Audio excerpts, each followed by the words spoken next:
Travailler plus pour gagner plus, cela semble frapper du sceau du bon sens. Mais à côté de cela, il y a les tendances historiques. Et ces tendances ne nous disent pas cela. Elles nous disent que durant des années, le monde développé a su combiner baisse de la durée du travail et hausse du niveau de vie individuel. Les surplus de productivité étaient reversés aux salariés sous forme pécuniaire, mais aussi sous forme de temps libre, via une réduction de la durée hebdomadaire, une limitation des durées atypiques, une hausse des jours de congé et de repos, et enfin une réduction de l'âge légal de départ à la retraite. Sur la base de ces 4 éléments, le capitalisme a su bâtir une offre de loisirs et un modèle de consommation qui fut au cœur de la prospérité des Trente Glorieuses et du sentiment d'une montée du bien-être. La société de consommation exigeait du temps de furetage, de mobilité, de congés, de vie domestique qui participait à l'expansion de ces débouchés. Et il paraissait alors évident que le développement allait de pair avec une baisse du temps travaillé. La petite phrase de Sarkozy aurait alors sonné comme un anachronisme, et l'accroissement de la durée hebdomadaire du travail ou de l'âge de la retraite comme une régression sur les plans sociaux mais aussi économiques. D'où vient que le capitalisme aujourd'hui ait perdu cette martingale? Regardons d'abord les grandes tendances. Oui, on assiste bien à une baisse de la durée du travail par emploi, c'est un fait. Il s'agit là de l'indicateur OCDE qui estime la durée effective sur un an par emploi, intégrant l'impact de la durée légale, mais aussi celui du temps partiel et des congés notamment.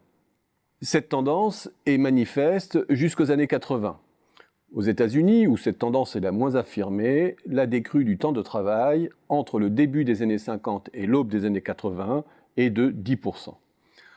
Ensuite, cette tendance s'estompe sans disparaître totalement, à l'exception de la Suède, où le mouvement s'inverse. Cette tendance générale est d'abord le fait de causes structurelles. 1. La décrue de la part des travailleurs indépendants, dont la durée hebdomadaire est supérieure à celle des salariés. 2. La montée du travail à temps partiel. Et 3. De façon beaucoup plus marginale, la baisse de la durée légale, comme en France, ou conventionnelle de branche, comme en Allemagne. Mais c'est ce facteur de loin le plus marginal qui fait l'objet de tous les commentaires. Regardons maintenant le volume horaire qui en résulte pour l'ensemble de l'économie, c'est-à-dire le produit de la durée et du niveau de l'emploi. Et rapportons cet indicateur à la population totale. Ce ratio nous donne le nombre d'heures travaillées par an par habitant. C'est un indicateur décisif, car c'est de lui que découle directement le PIB par habitant. Tant que cet indicateur est stable, il agit de façon neutre sur l'évolution du PIB par habitant, qui progresse alors comme la productivité. Ce volume horaire, mobilisé par habitant, dépend de la durée légale, des congés, du temps partiel, etc., comme la durée par tête, mais il est affecté par 2 variables clés supplémentaires. 1. La part de la population en âge de travailler dans la population totale, et 2. Dans cette population en âge de travailler, la part de ceux qui travaillent effectivement. Autrement dit, la hausse du chômage peut dégrader l'indicateur, mais surtout la baisse du taux de participation. À travers cet élément intervient une dernière dimension décisive de la durée du travail. Cette fois-ci, tout au long de la vie, le taux d'activité des seniors, qui lui-même est conditionné par l'âge de la retraite. Regardons déjà les tendances que révèle cet indicateur. Manifestement, l'idée que le progrès du capitalisme va de pair avec une baisse du temps de travail n'est vérifiée qu'au plan individuel. À échelle globale, il y a plutôt une stabilité de la quantité d'heures mobilisées par habitant et aucune tendance de baisse qui serait commune à tous les pays. Seuls la France et le Japon, partant d'un niveau élevé, faisant vraiment exception.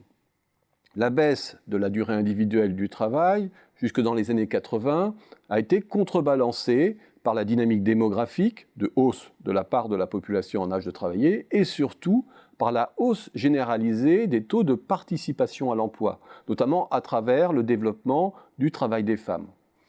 Par la suite, la hausse de l'activité des seniors a participé à la stabilité du nombre d'heures travaillées par habitant dans de nombreux pays, contrebalançant l'effet de la pyramide des âges. In fine, ce que l'on voit, c'est que les économies développées, détrompant toujours les promesses du progrès technique, ont toujours mobilisé un volume de travail assez constant rapporté à la population. L'évolution de la pyramide des âges et l'extension de la participation des femmes a permis de réduire la durée individuelle tout en maintenant constante la mobilisation dans les années 80. Et dans un contexte où la part de la population en âge de travailler diminue, ce qui est le cas partout aujourd'hui, il n'est pas surprenant et pas si anachronique que la durée de vie au travail revienne au premier plan dans le débat.